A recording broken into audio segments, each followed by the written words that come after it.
I really don't want to be like my father. This is something we frequently hear from adults who witness domestic violence as children.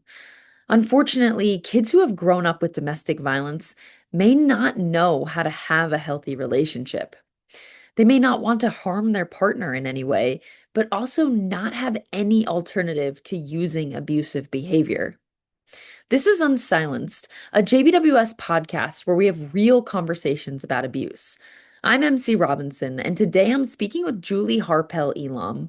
She works with men, women, and teens who've abused their partners to encourage accountability and behavior change. As much as people may have hated the way their father treated their mother, or swore they'd never treat their partner the way their mother treated their father, abuse can be really insidious. People may not recognize that some behaviors they're using are abusive, especially if that's something they grew up seeing. They may also just default to what they grew up with. As a society, we are not taught how to avoid harming people when we've grown up witnessing abuse day in and day out. But that does not mean that you are doomed to repeat it. If you are recognizing that you may have used control or unhealthy behaviors or even abusive behaviors in your relationship, then this episode is for you. It's not going to be judgmental, but it's going to help you explore why you're using this abusive behavior and how to intervene when you're starting to feel upset. And we also talk a lot about encouraging long lasting behavioral change. Before we get into this episode, I have one extremely important caveat. This episode is not intended to give false hope to people who are experiencing abuse. This will not teach you how to get your partner to change. People who are using abuse can only change if they truly want to, if they put in the work, and if that desire to change originates with them. You can't wish someone into changing or make it happen, no matter how hard you try. So please don't misunderstand the intention of this episode. If you are in an unhealthy relationship, please reach out for help because no one deserves to be abused, regardless of the circumstance. Before you listen to this episode, please take a moment to subscribe to Unsilenced wherever you get your podcasts. It really helps us to break the silence surrounding abuse.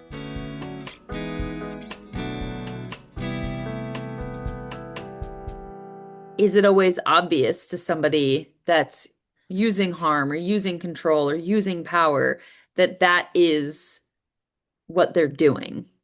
Or is it possible that they might not be aware of it?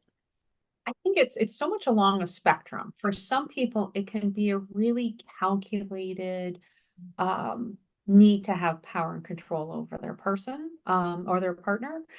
It can be a way to get their needs met as well. I've talked a lot about, what need is this fulfilling through this particular behavior, and how do we fulfill that need without doing it?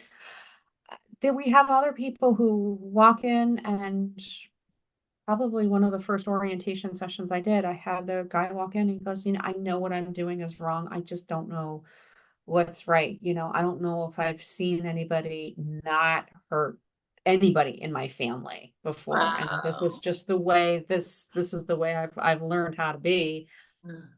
I don't know any other ways. Mhm. So I think that it again, is it calculated? It's just what I know. It could be a combination of both of those things. It's worked. I've learned that using this behavior gets me what I want when I want it, as one of our clients has said. So, Yeah. But if somebody is coming across this and listening to this and they're feeling like something maybe isn't super right in their relationship, are there any signs that you can kind of go into that they may be actually using abusive behaviors in their relationships? Maybe some things that they might not be aware of, but some signs that possibly that's what's happening in their relationship. yeah, I think one of what we've talked about, and are you using this behavior in other facets of your life? So, are you going and are you using this behavior at work? Are you using this behavior um, with a stranger on the street. One of the things that we've talked about is sort of like, okay, would you call off on your boss? Would you call your boss names? No, oh no, I wouldn't do that. And how come? Because I could get fired, I could get disciplined. Would you do this to somebody on the street? And for most people, it's no, I wouldn't do that because I could get arrested, I could go to jail, I could get into trouble. Mhm. Am I going home? Am I taking out what is going on with me on my partner? Mhm. Is my partner afraid of me when I come home? Is there tension in the house, and how am I contributing to that? I remember one of our clients talked about at the end of this time in our program, he said, I know what I was doing in this program was working because when I'd come home, my kids would run away. And when I come home, my kids run to me. And that's so that's something. Do you sense that people are scared of you, are anxious? Um, are people not having conversations with you about hard things? Do you feel any I mean, I'm thinking about somebody who said, I would feel so good in that moment when I would yell at my partner because it was this release. Mhm. And then afterwards, I go, oh crap. Uh, I can't believe I did that. So looking at those things, do you feel regret Yeah. about something like that? Sort of like, I shouldn't have done it. It might have felt really good in that moment, and it might have gotten what you want in that moment, and maybe not. Do we have belief systems that are um, impacting our ability to have those good relationships? Um, and one example I can think of is had a client who's, I get so mad when my wife questions me. Mhm. And so we talked a little bit more about that. What is about that? Why wouldn't she be asking you questions? And could it be just out of curiosity that she doesn't know, that she doesn't have all of that? And this is somebody who's done the work for a while, and he really dug into it. And he had said, and part of like my belief is that I should not be questioned, and Mhm. women do not have the right to question me. Mhm. Again, somebody who's done a lot of work Right. on Right. this. Um, but if some of this we have to go with curiosity, and I think it's our counselors will talk with curiosity. Okay, well, that makes you think that. Where did that belief come from? Mhm. And maybe it's looking at before anything happens, sort of like, what am I bringing into this relationship? What are my values that I am bringing into this relationship? What thoughts do I have? What belief systems do I have? How do I expect to uh, my partner to act? How do I expect for me to act? Am I coming into this relationship with my own life experience? We all do. We all do. Mhm. So, for example, we might have somebody coming in and says, um, I've been abused by partners before, and this time no one's going to get over on me. I'll show them before they show me, before they hurt me. For other people, I mean, I'm thinking about a gentleman who's talked about how his mother um, cheated on his dad. And it was sort of, he would go into these relationships. You don't trust women, Yeah. they only want one thing. And again, this was somebody who got it fairly quickly. And he said, and this is why I have such this view of Mm. women. And it doesn't mean that's fair to other women that I date, but this is my life experience and I got to figure this out for myself. Mm-hmm. Would you say when someone has that, oh crap, like I just unloaded on my partner, I just made them feel terrible. Once they have that realization that that's happened and maybe they've used something, some form of abuse, what's the next step for them? Is it starting with being curious? Like, let's say they're not ready to reach out to like a JC&V, which is the Jersey Center for Nonviolence, or some sort of abuse intervention program. But in that moment, when they're self-reflecting, would you suggest like they just be very curious and open with themselves about like why did I do that? Or what is the first thing they should do after having that like, oh man, I hurt my partner? It's really hard because when you hurt your partner and you have that oh crap moment, what are the feelings that go along with that? Guilt. Exactly. You Yeah, might feel a little ashamed. Ah, geez, I'm doing this. I promised myself I wouldn't do this. Or like, right. I'm not that guy, or I'm not that person Yeah. who does it. So part of that is to, first of all, have a little compassion for yourself. Mhm. Because if you don't do that, then you're not going to be able to do the work. And getting that curiosity is going to be really helpful for you in that stage. I've known a lot of the people that we've worked with actually journal after something like that as well too, sort of, okay, why did I do this? And maybe if you write it down and put it on some paper, it doesn't, or plug it into your phone. I'm a big person like writing just because it's a different Yeah. experience than just typing it on your phone. Write it out, put it in a journal, shred it if you need to. I know people who've gone back and looked at their journal entries and say, oh, okay. I know when I am thinking about the past or when um, we're talking about finances or whether we're talking about trust.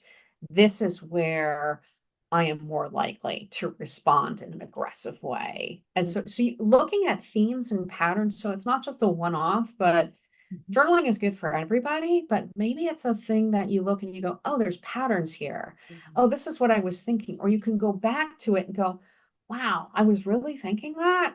Mhm. Um, how's my thought shifting? How can I shift my thoughts around all of this? Yeah, So, that's self-reflection. And I really like what you said that like have compassion for yourself because another thing I feel people default is almost beating themselves up for it, but you can't like abuse yourself to stop like hurting another person. You know what I mean? I think that that is like a key factor of what you just said and that introspection.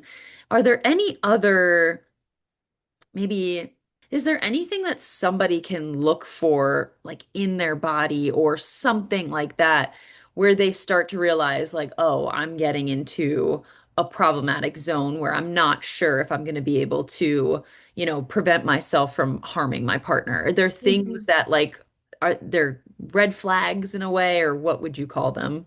One of the things that's helpful is as if we can talk to somebody it prior to that moment, sort of like when I feel angry, when I feel hurt, when I feel frustrated, where do I feel that in my body? And Mhm. that is a good indication because what happens for a lot of people when they're gearing up, they're not using their front brain and being very logical about all of Right. this. Yeah. You've got your amygdala going, like way back there, and it's firing. It is firing. Again, not an excuse, Mhm. but it's a way for you to go, okay, I'm feeling this way, gearing up.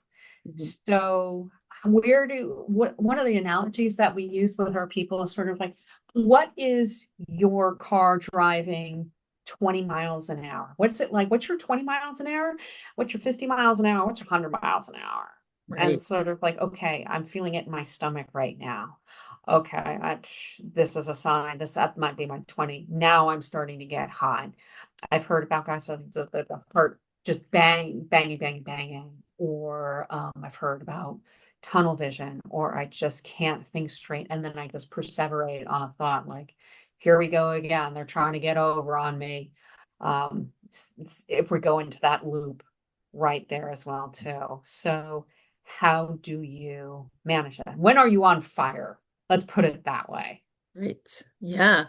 And how would you, let's say, keeping with that metaphor, put out the fire? So, Mm. are there certain skills that are taught or ways that people could maybe intervene at a 20 versus intervening at an 85? Like, do you have like a gradient of skills, or what is a ways that maybe have been effective in calming down that reaction? Yeah, so I mean, to go back to the fire, we have a technique, and it's out of the HEAL curriculum, and Jeffrey Cape and David Garvin out in Michigan have this great tool that they've used, and we've used that in our groups as well too. It's the stop, drop, and roll. We're not having a very lengthy conversation about when we're on fire. Oh, I should do something when I'm on fire. No, Right. you stop, drop, and roll. So we talk to people about their 3-word phrase that they could use. So for one person I'm thinking about, his was like sit, breathe, chill, Mm, or 3 deep breaths, or it's not worth it. And or what's that thing that you can say to yourself that can be your anchor so that you're not escalating that behavior to it. That's we're talking about sort of an intensity of a moment. yeah. So that is one thing. If you can't leave that situation, if with that partner to prevent that abusiveness. The other thing, like a fire drill, you are going to, there's something called the timeout. And there's preparation that goes along with that timeout. So you might be talking with your partner and say, look, there are times I don't want to hurt you. I might be feeling away, and what I'm going to need is I'm going to need to take a bit of a break. And one of the things that we talk about is having a plan. So Mhm. my plan is so when it could be when I'm feeling those cues in my body, I'm going to need to take a bit of a break. And it's designed to show respect, and you have this conversation at the beginning, like, I don't want to hurt you, don't want to hurt anybody get hurt, and I want to act with integrity. So when I'm feeling this way, I'm going to say, I need a timeout. It could be a phrase that works for the both of you. One guy's was like, I love you, but I gotta go. And sort of like, okay, I got it. And so you take, what's that phrase that you can do? So no sarcasm, no trying to get the last word in, leaving quietly, not slamming the door, not putting that little cutting remark before you leave. And you leave. Ideally, you leave your residence. Mhm. Okay, maybe you can go down to the basement. It's going to have to work for people. And you take that time. You take 30 minutes, at least 30 minutes. Well, we start off with 30 minutes and go for a walk, if that works for you. If you need to go to the gym. One guy, it would always, the dog was going for the walk. So soon it was a time for a timeout. He put the dog on the leash and they would go. And he talked about how he learned more skills about regulation when his dog, didn't have to go for all these walks and needed to eat all the treats and all of that. And then finding something, calling our helpline is one. We've had people call our helpline, sort of like, I'm on the timeout. I knew, like, I just need to talk through with somebody. It's identifying the people that are going to support you, not add fuel to your drama, so to Right. speak. And so, because there are people who just like to cause havoc. Amp it up. And so, who are your people? Who are your people? So, who are the people I can talk to when I'm having a crisis? Who are my people I can talk to just to listen to me, who are going to be supportive of me and are supportive of my change? Um, and then after 30 minutes, we suggest that you text your partner as opposed to calling, because for some people that might be heightening.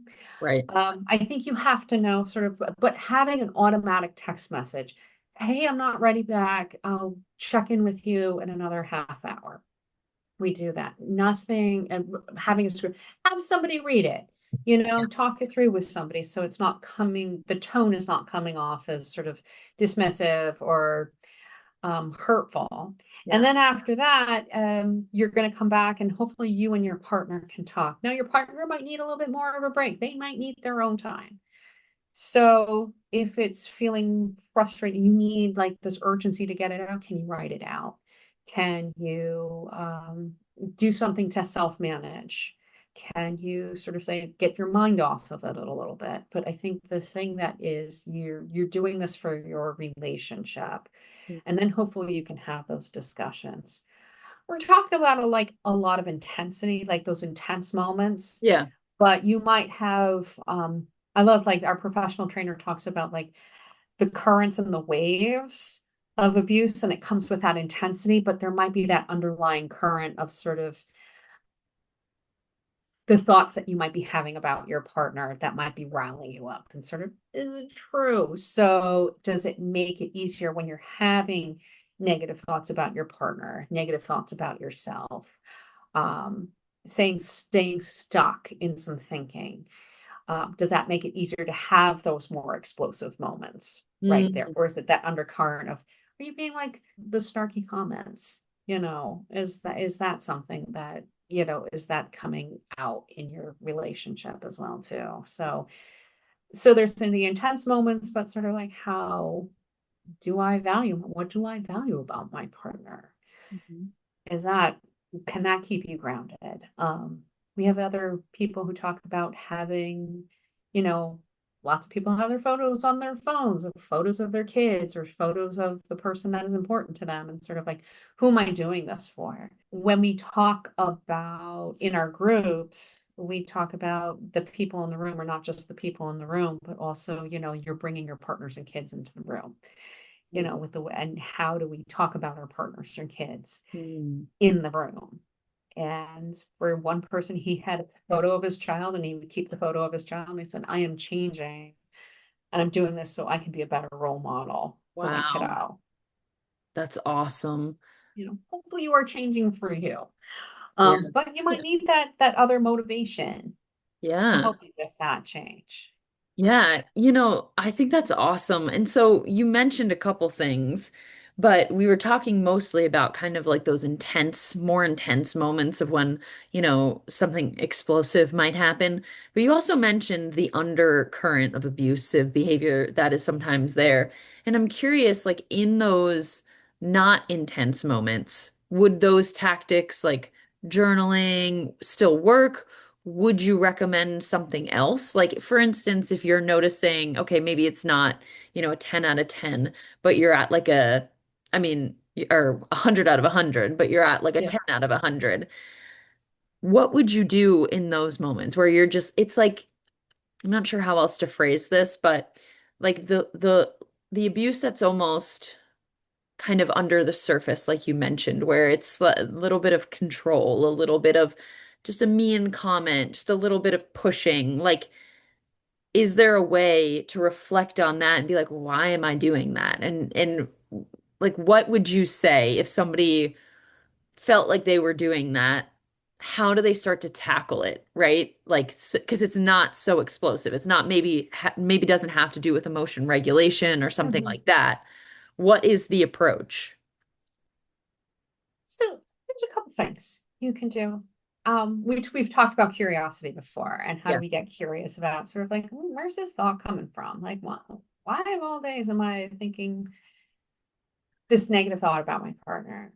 They're control. They're a nag. They're just, you can't trust women. You can't do, or you can't trust these guys, or where's that coming from? Hmm. Um, so one of them, or you might be using some justification. Well, I'm just an angry person. Mm. I'm just a mad person. Um, I'm just an asshole. Those sort of Wow. things. Do Yeah, people and say that? oh yeah, I'm an asshole. And Really? so yeah, we have this in group, and it sounds kind of funny, but to that point, sort of like, okay, you're not an asshole, but you've engaged in assholery. And we're but people get it, and we have a laugh about, and what does that mean? In one of our groups, we talk, I'm so angry. I'm an angry person. I'm an angry person. And one of them, the other person confronted and said, like, well, if you say you're an angry person, it means you can't change. Mm. But what you can feel angry and that can change. Like emotions change. But if you're making your identity about your anger, Wow. that's different. And just that's where you come to kind of walk away and go, wow, this group really works. Like the people are taking that in the group. Mm. So how do we frame ourselves? How do we talk about ourselves? How do we talk about our partners? And sort of like, you didn't get into this relationship because you thought negatively about this person. Right. Yeah. You might have gone in for whatever reasons, but you must have valued something about this person. Mm. And have you lost sight about what you value about this person? Yeah. And you have options. If this person, you and this person are not going to work, anymore and you're using this behavior, um, what makes it difficult to A, try to resolve any issues that are going on, but B, also like to end that relationship. Um, it's not fun. It's not fun to leave a relationship. It's scary, and we might get comfortable and sort of like, do I have a view if I people sometimes will use this abusive behavior to hang on to somebody, and eventually you're going to lose that person, you Yeah, know. I was going to say that because a lot of times these behaviors are used to keep someone in a relationship, but if you're thinking negatively of someone and you're harming them, what is the logic behind that? Like if they think negatively of their partners, why do they want them to stay? Might make them feel good. I feel better. I'm the better one in this relationship. Oh, I, interesting. yeah, you know, Hmm. nobody wants to feel badly about themselves. They're the problem, not me, because Right. if I'm the problem, oh, you gotta figure yourself out. And is that hard? I know like a lot of the work, at the Jersey Center for Nonviolence, we do work with men and women. But for men, do you feel it's easier for them, and obviously I'm being gendered, it's not going to be all men, but is it easier for them to attach to anger than it is to feeling like, I don't know, hurt or upset or sadness or something. Like, those guys that say, I'm just an angry person, but maybe they have trauma that they haven't dealt with or something like that. Is that a common experience? And like maybe that's what some men are experiencing in those moments when they are so tied to like the anger identity, or am I completely off the mark? You know, I have something on my wall, and it's like anger is just sad's bodyguard. Oh, I love that. And I mean, think about that. Like, what's a more powerful emotion to have? Anger or vulnerability and fear and sadness? Yeah. And if you are in a place where you have to be powerful, you can't show weakness, you can't show vulnerability. Those are emotions. All of the emotions that we have are human emotions. Yeah. But if we put this sort of like weak versus strong, powerful versus not, I'm going to want to appear more powerful Yeah. than I would than hurt or vulnerable or any of those pieces. Um, I will never forget this one orientation that we did, and one of the gentlemen was in there saying, "This is stupid. I don't want to be in this program." And then he talked about his upbringing, and he talked about being harmed and abused so much, and he's holding back, and he's trying to come across as this really, I'm pissed off and I'm angry and all of that. And you could just tell he was just holding back tears so much. And this other person in the he was like, man, you gotta cry. You've been hurt and you need to cry and you need to express those emotions, because that will kill you if you don't express what get that shit out of you. Yeah. Yes, I use a lot of profanity because that comes out, you Yeah. know. Um, but it it just shows the expansiveness of the human experience as well too. Like nobody, yes, what you are doing is hurtful and harmful and all of that. And we know you didn't start off that way. You Right. probably didn't start off in that way. How do we get you to a place where you can be this person? Nobody, I've talked with people and said, you probably did not imagine when you were holding your child for the first time or when you entered this relationship, you would end up being in a place like ours. Yeah. But here we are. So let's figure out how we got here, and let's figure out how we change so that you can live, to be the father that you want to be for your kids, to be the partner that you want to be. How do we do that? And how do we look at our behaviors? One of the things that we've done as far as our behaviors, and it might be really helpful for any listeners who are like, oh yeah, I say snarky things to my partner, or I get those digs in, or or I test them about I check their social media. I do that.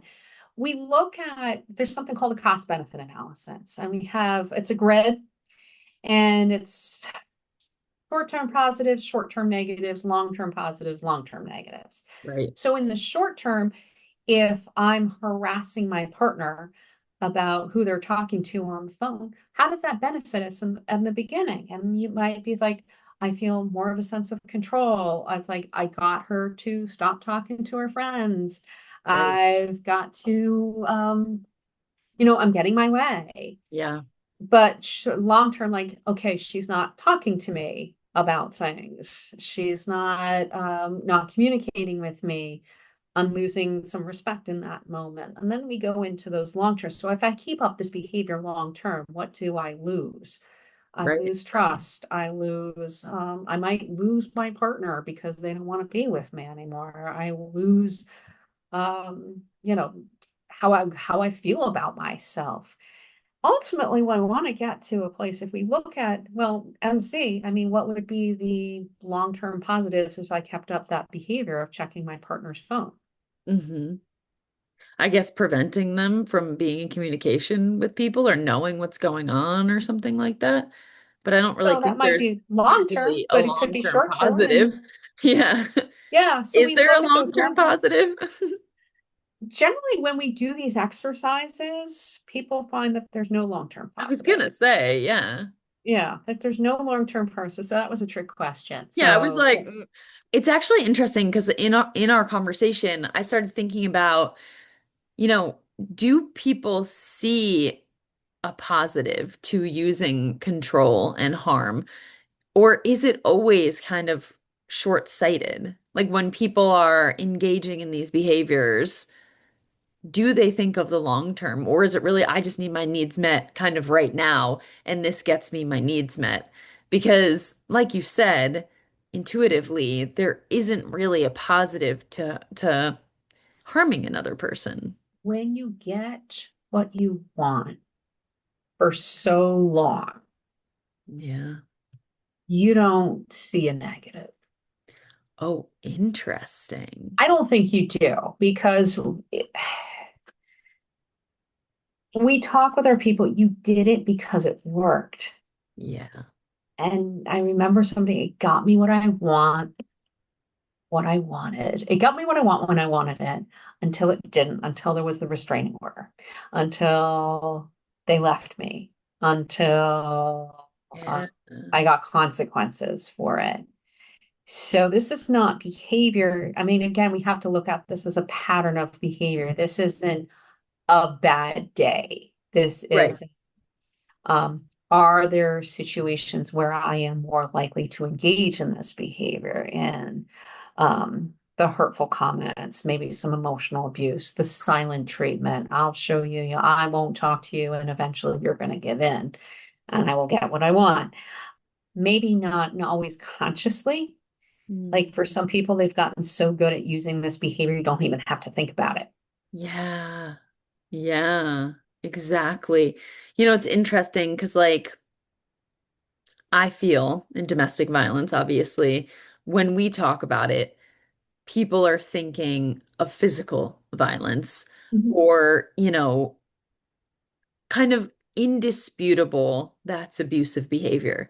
But what you just said, the silent treatment, kind of these jabs, I don't necessarily know if people would recognize that as unhealthy or contributing to an abusive relationship. And those, I mean, I'm curious, what do you think? Like, is it harder to stop the, I don't want to say it, like the more explosive behavior, or is it harder to stop those little frameworks that you kind of live in? You know what I mean? Where it's like, oh, they didn't do this, so I'm not going to talk to them. I'm going to completely ignore them. Or, they worked really hard on this, but they didn't do that, so I'm gonna, I don't know, like complicate something else. What do you think? Like, is there no difference and it's all the same? I think about it as a pyramid. Yeah. Okay, so your foundation with all of this is sort of your values, your beliefs, your thoughts, and that's the basis of that foundation. Yeah. And then some of those behaviors might build up on it. Physical abuse, we're not seeing physical abuse at a beginning of a relationship and that Right. intensity of that physical abuse. It could be a restraining, a grabbing, and then that might escalate to more harmful physical behaviors. Right. But for a lot of, I think the people it is, I can stop the physical. So I think of somebody who had, it scared him because he hit his partner while they were driving in the car. Right. That was easier to stop because there's more sort of like visible consequences to that Right. versus the comments, Yeah. the, no, I'm not going to pay for that. No, I'm not going to talk to you. I'm going to check your phone. And maybe it's not an obvious, don't talk to this person. Or why are you talking to this person again? And giving somebody the hard time about talking to Trouble. that person. Yeah. Those are probably less we don't see those consequences for ourselves. We might Yeah. see like those external consequences Mhm. aren't as intense, maybe. Yeah. So You might not end up at JC&V for something like that because it's probably not going to get you, obviously, where you're court mandated unless you're choosing electively to go to JC&V. But in those cases, once again, like if someone's listening to that and those are certain things they're doing, it's interesting because in preparing for this episode, I was searching, how do I stop abusing my partner? Resources for people who are controlling or things like mhm, that. There's pretty much nothing out there. So if mhm, somebody is recognizing, oh my gosh, like I am noticing, yeah, I use the silent treatment, or I can be really mean to my partner, or I do go through their phone. What are the resources available to them? What do they do with that information to have a healthier relationship? Like, where is the point, or where's their path? What do they do once they've realized that? so I think, first of all, taking like for you to recognize that you are using this behavior and harm that it's causing, that's super courageous. Like accountability, I talk to people as a really super accountable act because Mm. accountability doesn't mean you live happily ever after you do stuff. Now it's a point to do the work. Yeah. Now it might be the point where if you do take accountability, it doesn't mean your partner is going to say, "Great, I'm so glad you took accountability," as we move on your behavior. We've done, um, I know I'm getting off a little bit, but we do an exercise with paper and have people write their partner's names on there. And then every time you've done something that's been hurtful or harmful to their partner. So have you yelled at them? Have you gone through their phone? Have you called them names? Have you told them that they were a terrible parent or anything? And they crumple and crumple and crumple. And then we have them open it up. And is your partner the same after everything that you've done to them? And most of it is no. And sort of like that determines their choices as well, too. So part of that too is you have to, it's a life of examination. Mm. So where do we go from this? Yeah. So you can there's a helpline called Call for Change. It is out in Massachusetts. Yes, Massachusetts. Um, it's 10 in the morning to 10 at night. So it's not a 24-hour helpline, but for anybody who's sort of questioning some of their behavior, Oh, they can call that. And that is a helpline that's focused on people who are using these hurtful, harmful, controlling, and abusive behaviors.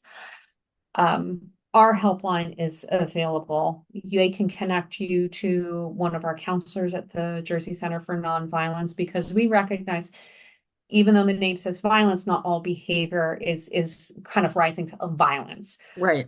We've had voluntary people come to us, have a conversation with us. We can talk with you a little bit about some prevention planning. Who are people that can support you with all of this? Do you have friends or coworkers that you feel close and connected to? One of the things through Safe and Together, there's a focus on sort of a planning and sort of who are my like support people, who are my crisis Uh, people, who are people I can talk to, because people think about survivors.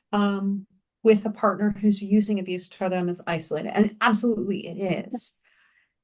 And we also hear from our people that using this behavior is also very isolating. I've heard time and time again, I am not talking to friends about using this behavior. Yeah. So Yeah. it might be us. It might be, if you want to call us, we might have recommendations of people you can, therapists that you can talk to who might be working through with on those issues. It's reaching out for help. If you know that something is wrong, you don't have to sit here by yourself and try to figure it out. Um, there are people that can help you. One of the things that people are concerned about when they are using this behavior, am I going to be judged? Are people going to think I'm a bad person? Mhm. Um, and our philosophy is you come in and you're getting help. Yes, we will challenge you on the behavior that you've done. We will challenge you on your thoughts and beliefs, but we see you as a whole human. We see you as a parent that wants to do better. We see you as a person who wants to be like a good friend, not to be using this behavior anymore. Yeah. I think again, we go with these steps of change, and it is challenging. This behavior has worked for a long time. And we see people who have reverted back to those behaviors because it has worked. It's what I know. And it is get the help that you need. Let's get some prevention, but how do we move forward in case you have used this behavior again? So I think again, if we're looking at behavior, we don't want y'all to escalate in this. We don't want to see people get court order to our program. Um, we would Right. love to see, that's our mission as an agency. We want to create a culture that doesn't condone domestic violence, and that people have the support to change their behavior Yeah. so that they can be the people, the partners, the parents that they want to be. Really think it's important that you brought up that it's isolating because I was thinking about the shame that people that are, victimized by abuse feel. They don't want to admit it, they don't want to talk about it. It's probably even harder in some ways to tell people I harmed my partner. Like that must be really challenging. And I think part of breaking the silence is talking about that. Because here's the thing, if you're just alone thinking, you know, knowing certain things that have happened or the way you're feeling, how are you going to be able to move through that? How are you going to gain the skills to stop doing that? Especially as you said, if you saw that in your childhood or it happened to you in the past, it's really difficult. And I have a question for you that I'm curious about. When somebody has used abusive behavior, is it kind of like the same thing as somebody that has like an eating disorder or an addiction where they'll always have to kind of fight against that throughout their whole life and constantly kind of, as you said, it's a constant re-examining and relearning. Is that something it's like a lifelong process? Or do you think like you can kind of fundamentally shift it, or does it have to be a lifelong process? It's work. I mean, Yeah. it depends on how long you've been doing this behavior. So Right. one of our programs that we have when somebody completes our groups our men's group at the Jersey Center for Nonviolence is we have something called an alumni group. Yeah. So they've completed the program, and I've had people in there who've stayed for, I think we started this in 2014. I have one participant who's been with that group almost the entire time. We've had people come for years to be there because they do recognize that this is a lifelong change. And Yeah. currently our program is 26 sessions. But when you think about 6 months, 6 months is not a lot of time to talk about lifetime change. Yeah. So how do we, so yes, it's one place that it is going to require a lot of change. To your point, if we are more open about talking about this, we need other people that they can talk to about this Yeah. without judgment. Yeah. So can I talk to friends? Can I talk to people in my faith community? Are there places that I can We need other people around. It's not just a Jersey Center for Nonviolence issue about behavior change and that's it. But how do we create cultures that we say, okay, we see you, we see the harm that you've caused, and we also see that you have potential to change, and then we're going to help you with your change. We're still going to hold you to task Yeah. about causing harm, but you are part of our community as well too. I mean, when we think about people who've caused harm, and it's not easy because some of our people have done terrible and really heinous things, Yeah. and that's that's the work that we have to do.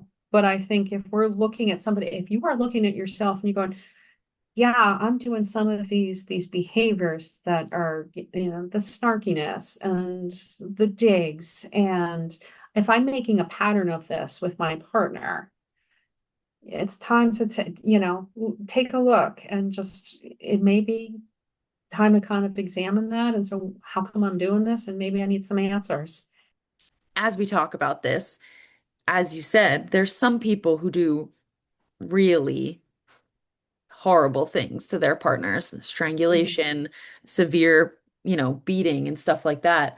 But I think that doesn't mean that the small comments or the silent treatment or the psychological abuse is something that you don't have to worry about. Because you would think like, oh, I've known people who have used abusive behavior be like, I can't believe people abuse other people. And it's like, that's really interesting because I Mhm. think there's a lack of self-reflection when, well, I don't do that, so I must Yeah. be above that. Like I couldn't Mhm. possibly. Do you feel like that is common? Oh, that happens. Like, I'm not like that person. Like, that person did Yeah. some crazy stuff. They're So, abusive. but I'm not. yeah, Yeah. I don't do that. I'm not near to that level. And it's easy for people to dismiss that and sort of like, what I do is not so bad. Yes, exactly. Yeah. And I think what you said basically is like, but also, do you want to do anything that's harming another person? And if it is, why? And I think that's just an important piece in this is that awareness. And then honestly, this is a question that we get a lot.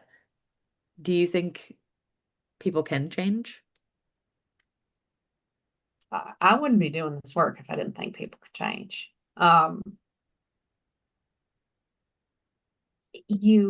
can, and my team can give people the skills and the tools and the support and all of that to help people change. And we can help people find their motivation to change. But I think ultimately it's, do you want to change?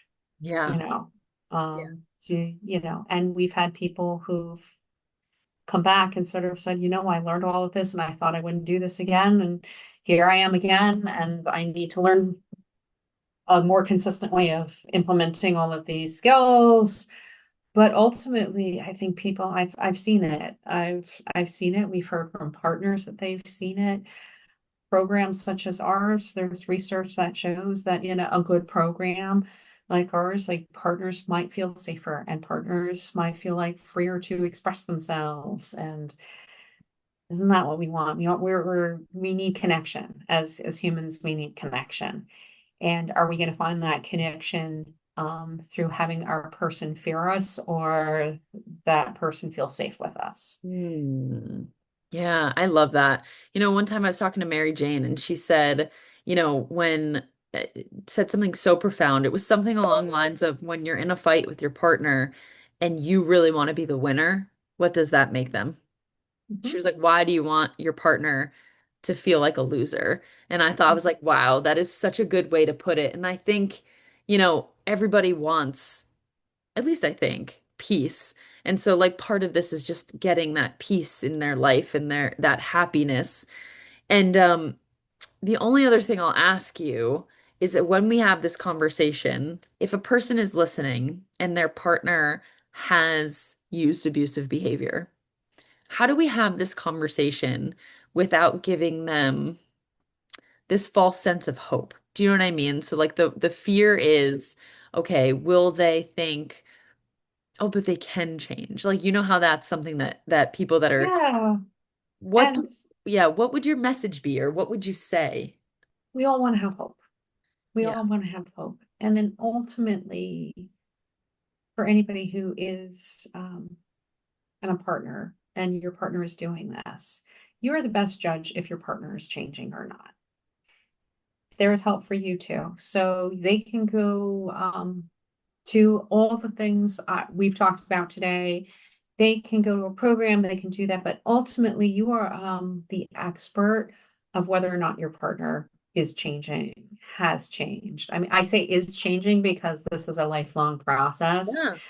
Yeah. Do you feel safer? Do you feel like you can express for yourself? Do you feel a sense of freedom? Do you feel autonomy? Do you feel supported? Right. Um, People, you can teach somebody a skill, and whether, we have a choice to do that tonight. I can teach somebody to bake a cake and give them all the ingredients, but if they don't want to bake that cake, they're not baking the cake. So, and it's an incremental process as well too. You have the right to figure out if this what you do, what choices you make in Yeah. this relationship that are going to benefit you. Yeah. Is it staying? Is it going through? Is it leaving? And also that you are not responsible for somebody else's change. Oh, that's a good one. I think people feel that. And especially like if knowing there's a way to change, I think a lot of people will be like, oh, if I could just get them to do this, it has to start with them. They have to want to, like you said. Exactly, because I will tell you, like, if for all the people who said, like, I wish you would change, or I wish my partner would change, and with all that wishing, wishing, and you did put all that effort, they would change. If that were up to you, your partner would change, but it's not. It's their decisions to make. It is their efforts that they have Yeah. to do that. So if for anybody who's listening who's using that behavior, I mean, you're worth the effort. You're worth changing for, and there are people out there that can help you. And whether you're listening in Morris County, whether you're listening out in California or Alaska or anywhere, there are programs out there that can help you. Yeah. And you just call, you know, and there are people, they will not judge you. I mean, our goal when we work with people who are using this abusive behavior is to give them the tools and the support and the accountability. Sometimes those really hard truths that we have to spit to get people to examine. Yeah. People are there because they believe that you can make changes.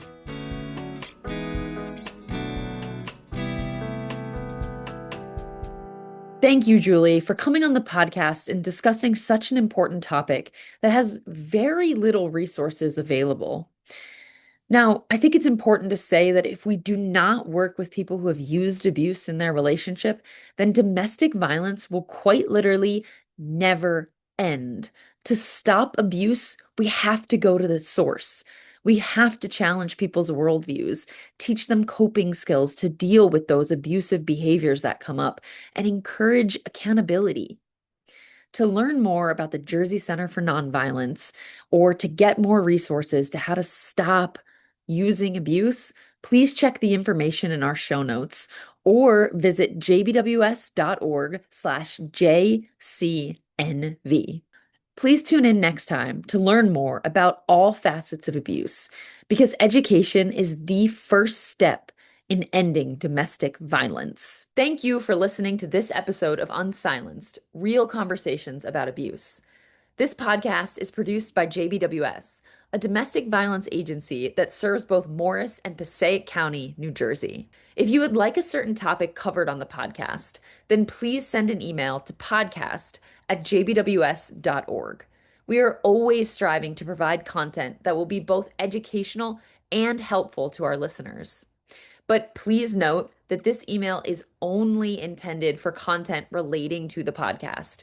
It is not meant to offer immediate assistance or any access to services. If you live or work in either Morris or Passaic County, New Jersey, and think you might be in an unhealthy relationship, then JBWS is here to help you. Please visit jbws.org/services to learn more about programs for support, or call our 24-hour helpline to speak to a member of our staff at 1-877-782-2873. If you're listening to this podcast and recognize controlling or unhealthy behaviors in yourself, then JBWS can also help you to change those behaviors. Through our Jersey Center for Nonviolence, JBWS offers programs for men, women, and teens who have used abusive or controlling behaviors. Please visit jbws.org/JCNV or call 973-539-7801 to learn how you can stop the cycle of violence. If you don't live in either Passaic or Morris County, then please call the National Domestic Violence Hotline at 1-800-799-7233. Since domestic violence grows in silence, you are helping us break the stigma associated with domestic violence and supporting our efforts to unsilence those impacted by abuse. Please be sure to subscribe to Unsilenced Real Conversations About Abuse wherever you get your podcasts, and follow JBWS on social media to get as many people talking about abuse as possible. Thank you so much for listening and helping us to break the silence around domestic violence.